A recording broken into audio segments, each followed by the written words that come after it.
This is OwlUp, where learning happens in minutes, not hours. For a deeper journey, explore all our courses at owlup.co. Now, let's dive in.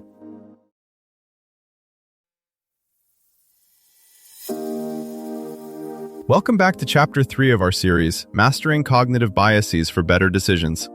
In this episode, titled Techniques to Challenge Your Bias, we'll explore practical strategies you can use to identify and reduce those sneaky biases that influence your choices.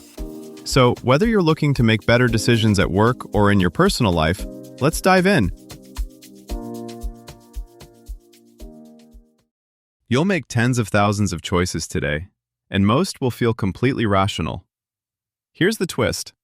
Some of your best decisions may be your most biased, and you'll never notice. So let's step into a hiring meeting, a jury room, and your own inbox to see why.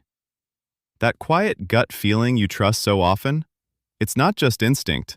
It's your brain running a shortcut you didn't consciously approve. Neuroscientists estimate that most of our judgments are assembled in milliseconds, long before we're aware of thinking. That speed is useful in a crisis, but in everyday life, it can subtly steer who we believe, whose ideas we promote, and which risks we ignore. In a team meeting, it might be the reason you nod along with the confident voice and overlook the quiet expert. In a doctor's office, it can tilt how symptoms are interpreted. In a classroom, it can influence who gets called on, encouraged, or tracked into advanced work. In this episode, we'll zoom in on that hidden layer, and then test concrete techniques that let you keep the speed while upgrading the fairness and accuracy of your choices. Today we'll treat your mind less like a mystery and more like a system you can tune. Decades of research suggest bias isn't a moral failing so much as an untested default setting. Left alone, it quietly shapes which resumes look strong, whose feedback sounds constructive, and which headlines you trust at a glance.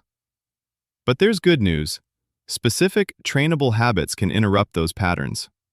Think of structured checklists, blind reviews, and deliberate perspective shifts as tools you can pull out when the stakes are high.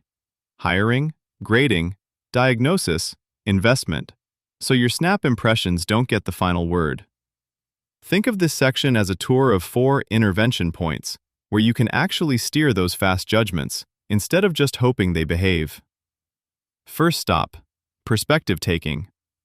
When a Stanford team asked tens of thousands of people to briefly write from the viewpoint of someone across the political aisle, hostility dropped noticeably. The exercise was simple. Describe a policy issue from their standpoint as if you were trying to persuade someone on their side. The key wasn't empathy as a warm feeling, it was deliberate cognitive effort. You're forcing your mind to run an alternative script instead of the default one. Second, data-first decisions. Many organizations now require a short evidence summary before open discussion. A product team might answer, "What 3 metrics matter most here, and what do they currently say?" Only then opening the floor. By front-loading shared facts, you reduce the sway of charisma, seniority, or familiarity with whoever speaks first.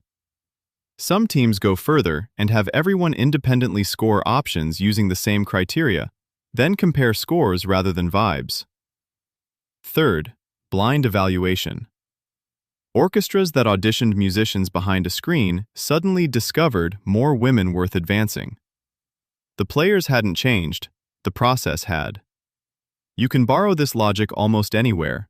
Strip names and photos from resumes, hide student names when grading, review writing samples without knowing the author. Whenever surface cues are irrelevant to quality, removing them is like turning down the volume on bias. Fourth, targeted counterexposure. Instead of vaguely diversifying your feed, go specific. If you manage engineers, regularly read case studies led by teams in countries you don't usually think about.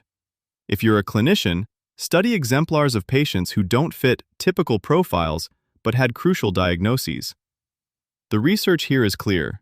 Repeated encounters with counter-stereotypical examples can shift the mental patterns your brain reaches for under pressure. One analogy to keep in mind, a trail in the woods. The more often you walk the same path, the clearer it gets. Each of these techniques is a way of stomping out alternative paths so they're available the next time you need to choose your route. Picture a small startup debating two product ideas. Instead of jumping to the louder advocate's favorite, each person first writes a one-paragraph argument from the opposite side. If I loved feature B, here's what I'd say. Suddenly, quiet concerns appear on the page, and the room has more than one storyline to work with. Or take a teacher grading essays. She exports papers into a document that replaces names with random codes, then sorts them by a single criterion: clarity of argument. Only after scores are in does she restore names, and notice something striking. The strong writers she'd informally praised all year are now mixed with students she rarely called on. In a hospital, a triage team runs a quick pre-mortem before a new intake protocol. 6 months from now, this change failed. What went wrong? People voice risks they'd normally keep to themselves, and the checklist gets sharper. None of these people are less biased by nature.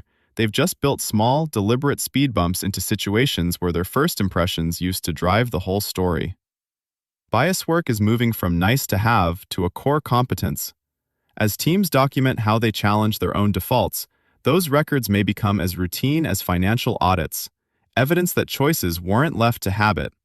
Expect new roles that blend behavioral science with policy and product design, curating situations where friction is added on purpose so the fastest option isn't always the one you follow, especially when stakes ripple far beyond any one person. The real experiment starts now. Notice where your routines feel too easy: the quick hire, the familiar partner, the default headline you trust. Those are prime sites for tiny redesigns: a second lens, an extra voice, a flipped script. Over time, your environment becomes a quiet co-pilot, nudging you toward questions your habits would skip. Before next week, ask yourself, when I catch myself making a snap judgment about someone's skills or intentions, what exactly did I notice first? Their role, accent, school, gender, etc.? And how might that single detail be distorting my conclusion? Then ask, whose perspective on this topic feels uncomfortable or wrong to me? And what is one specific article, podcast, or person I can seek out today to listen to their view without arguing in my head? Finally, in my next meeting or conversation, when I feel sure I'm right, how can I pause for 10 seconds and genuinely ask, what might I be missing here because of my own assumptions? And notice what new information shows up. This was OwlUp, your daily step forward. This series continues with more chapters on OwlUp.co. Visit OwlUp.co to access the complete course and continue your learning journey. See you there!